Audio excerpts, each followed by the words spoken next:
जय श्री राधे राधे महाराज जी के फ्री भक्तों। इस वीडियो को लाइक और चैनल को सब्सक्राइब करते जाएं गाइस। अगर वीडियो पसंद आए तो वीडियो को लाइक करें। चलिए वीडियो को स्टार्ट करते हैं बिना किसी देरी राधे के। राधे गुरुजी। जी।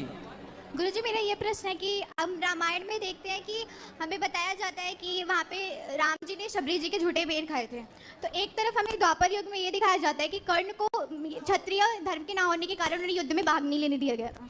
तो मेरा प्रश्न यह है ना कि अगर कर्ण की जातिवाद क्या उस समय पे भी था?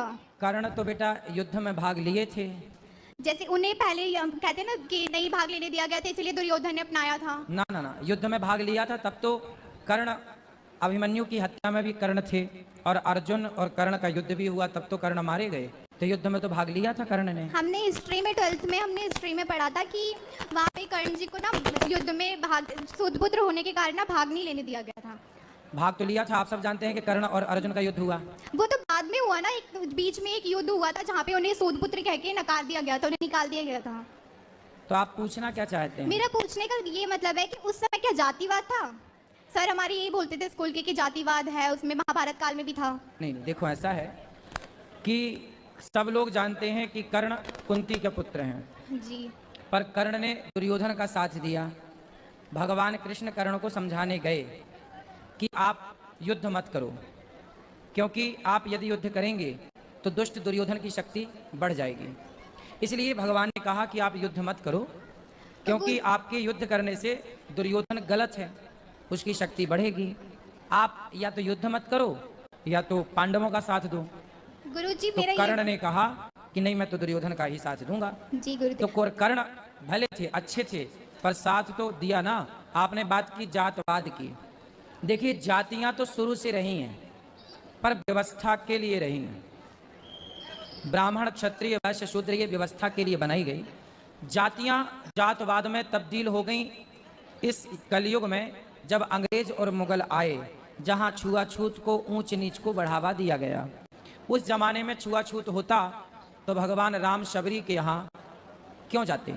जी गुरु। ठीक है। गुरुजी। अब कोई यदि आपसे छुआछूत करे तो देखो, वो तो आपकी पर्सनल विचारधारा हो गई ना। समाज तो इजाजत नहीं देता छुआछूत की। अब गौरी गोपाल आश्रम में वृद्ध माताएं रहती हैं, और सारी माताओं के हम पांव दबाते हैं, चाहे वो माता ब्राह्मण हो या क्षत्रिय, वैश्य हो या शूद्र। आज तक हमने किसी माँ से जात नहीं पूछी, और हमने सबके पांव दबाकर सबकी सेवा की है। ये देखो, ऐसा है बेटा कि मैं तो जातवाद नहीं मानता, मैं तो जातियों को केवल व्यवस्था के लिए मानता हूँ। अब आप में से कोई यदि जातवाद माने तो ये उसकी अपनी पर्सनल विचारधारा होगी, सामाजिक विचारधारा नहीं है ये। भाई मैं तो नहीं मान रहा हूं, आप भी नहीं मान रहे हैं, पर तीसरा मान रहा है, तो ये नहीं कहा जा सकता कि देखो जी वो मान। अरे वो पर्सन, वो व्यक्तिगत विचार हुआ ना उसका, कि वो क्या माने और क्या ना माने। यदि कर्ण को किसी ने शूद्र माना तो वो उनकी पर्सनल विचारधारा थी, ना कि शास्त्रोक्त। सर पर उनकी तो कोई जाति नहीं होगी ना, क्योंकि वो सूर्य पुत्र हैं। हाँ, तो उनकी कोई जाति नहीं कोई हुई। जाति नहीं है। वो तो हम देख दी। और एक प्रश्न मेरा ये भी है कि पहले के ये कहा जाता है कि पहले कर्मों के ऊपर बांटा जाता था धर्म। कर्म। जी, क्योंकि ब्राह्मण थे 5 पांडव, तो उन्हें क्षत्रिय कहलाया गया क्योंकि वो कर्म से क्षत्रिय थे। तो ये चीज आज नहीं हो सकती क्या कि जब हम पूजा पाठ करें तब हम ब्राह्मण हो, जब हम युद्ध करें तब हम क्षत्रिय हैं, और जब हम व्यापार करें तब हम वैश्य हैं, अगर हम और शूद्र कहलाएंगे। ये चीज हम एक इंसान के अंदर होनी चाहिए ना, तब हम एक होंगे, तब हम हिंदू होंगे। सबके अंदर ये है कि भाई नहीं, हम एक ही के अंदर चारों वर्ण हैं। बेटा अभी भी हम सब एक हैं, पर अभी आपने सुना टीवी पे न्यूज चल रही है कि नेता लोग जाति जनगणना कराना चाहते हैं। तो हम सब तो एक हैं, ये नेता लोग जाति जनगणना करा रहे हैं। काहे करा रहे हो? जब जातियों की जरूरत नहीं है। अब बताओ, जातियों के आधार पर आरक्षण मिला? हाँ। तो फिर जातियां खत्म हो जाएंगी तो आरक्षण भी खत्म हो जाएगा। तो जातियां खत्म कर लेने में आप क्या चाहते हो कि जातियां खत्म हो? मैं ये चाहती हूँ कि हर एक हिंदू ये समझे कि अगर हम पूजा अच्छा, पाठ करते हैं तब हम ब्राह्मण हैं। हम चारों के अंदर चार, हाँ, एक के अंदर आपकी बात चारों बिल्कुल जातियां सही हैं। है, पर ये बताओ कि आप जातियों को खत्म करना चाहते हैं? नहीं, बिल्कुल नहीं। हम जातियों को साथ लेके चलना चाहते हैं, लेकिन एक व्यक्ति के अंदर चारों जातियां हैं, ताकि वो एक कह सके कि मैं सिर्फ हिंदू हूँ। चारों चीज हमें ये चारों चीज होनी चाहिए। आप तो चारों हो ही, वही चीज हम सब चारों हैं, और हम सब चार नहीं, हम चारों एक हैं, है ना। व्यवस्था के लिए 4 बने थे। ये जैसे चीजें रोक व्यवस्था देती है हिंदू को एक होने से कि वो हम ब्राह्मण है। तो आज भी हम छुआछूत देखते हैं कि हम ब्राह्मण होने के कारण नीची जाति का घर का अन्न नहीं खा सकते। तो ये चीज हमें एक देखो होने से बेटा, रोकती है। सबसे बड़ी जात देखो, हमारे यहाँ पहले जातियां इतनी नहीं थी। अब हमारी सरकारों ने क्या किया, सारा अब सामान्य और दलित, ओबीसी, ये सब क्या है, ये सरकार ने तो जातियां बना दी। ओबीसी नाम की तो कोई जाति थी नहीं, अब ये सरकार ने बना रखी है। वही सामान्य तो कोई था ही नहीं, यहाँ पर तो अपने अपने व्यवस्थाओं से लोग चल रहे थे। अब आज देख लो ना, हमारे देश में नेता लोग कानून पारित कर रहे हैं जातियों की, जाति जनगणना हो रही है, जाति के आधार पर भारत में चुनाव हो रहा है, जाति के आधार पर टिकट मिलती है, जाति के आधार पर वोट मिलता है। आज भी जाति भयंकर भारत में कचरा फैला रखा है जातवाद का। ये जातियां जिसने भी बनाई थी, जिसने भी जातियां बनाई तो 4 जातियां बनाई थी, ब्राह्मण, क्षत्रिय, वैश्य और शूद्र। जानते हो उन्होंने क्यों बनाया था?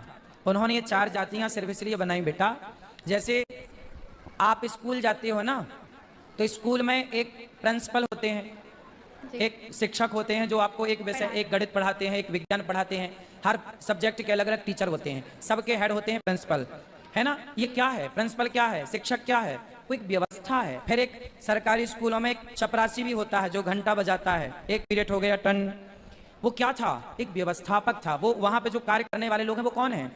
व्यवस्था तो बनानी पड़ेगी ना। अच्छा, व्यवस्था के लिए एक प्रधानमंत्री होता है, बोलो हाँ, और एक होता है पार्षद, एक होता है विधायक। अब आप बताओ, जितना सम्मान प्रधानमंत्री का होता है, क्या उतना सम्मान किसी सरपंच का हो सकता है इस भारत देश में या किसी भी देश में? नहीं हो सकता ना। तो ये व्यवस्था है कि प्रधानमंत्री रहेगा एक, सरपंच एक रहेगा, विधायक एक रहेगा। उसी तरह एक व्यवस्था बनाई कि ये ब्राह्मण है, ये क्षत्रिय है, ये वैश्य है, ये शूद्र है। जो विद्या पढ़ेगा पढ़ाएगा वो ब्राह्मण है, जो देश के लिए लड़ेगा वो क्षत्रिय है, जो व्यापार करेगा वो वैश्य है, जो सेवा करे सबके साथ खड़ा रहे सबके वो शूद्र है। ये व्यवस्था है, पर जातवाद के नाम पे लोग लड़ा रहे हैं, लोग लड़ रहे हैं। और गुरुदेव, ये क्वेश्चन था मेरा कि हम लोग काफी समय, मतलब हम लोग सुनते हैं ना कथाएं, तो उसमें कहते हैं कि 5 पांडव ब्राह्मण है, मतलब वो क्षत्रिय हैं, लेकिन वो जन्म से, जाति से वो ब्राह्मण है, कर्म से वो क्षत्रिय कहलाए हैं। जैसे कि परशुराम जी हैं, वो भी ब्राह्मण है, लेकिन कर्म उन्होंने किया तो क्षत्रिय कहलाते हैं वो। तो इस पे क्या वो, मतलब क्षत्रिय से कहना ये उचित है उन्हें कि क्षत्रिय ही कहा जाता है उन्हें? आप क्या हो? हम ब्राह्मण है, पराशर गोत्र है मेरा, तो उसमें हिस्ट्री। जय श्री राधे राधे महाराज जी के फ्री भक्तों, अगर आपको ये वीडियो पसंद आया हो तो वीडियो को लाइक करते जाएं, चैनल को सब्सक्राइब करते जाएं, और हमारे गुरुजी के लिए कमेंट बहुत ही पसंद है तो एक प्यारा सा कमेंट कर दें जिसमें आप कोई भी प्रश्न पूछ सकते हैं हमारे गुरुजी से। हमारे गुरुजी के किस तरह से समझाया इस लड़की को तो आप लोगों को भी समझ में आ चुका होगा गाइस। हमारे गुरुजी के सच्चे भक्त हो तो एक प्यारा सा कमेंट करना बिल्कुल ना भूलें दोस्तों। मिलते हैं अगले वीडियो में। जय श्री राधे राधे महाराज जी के फ्री भक्तों, जय श्री राधे राधे दोस्तों। तो इस वीडियो को लाइक करते जाएं, प्यारा सा कमेंट करें।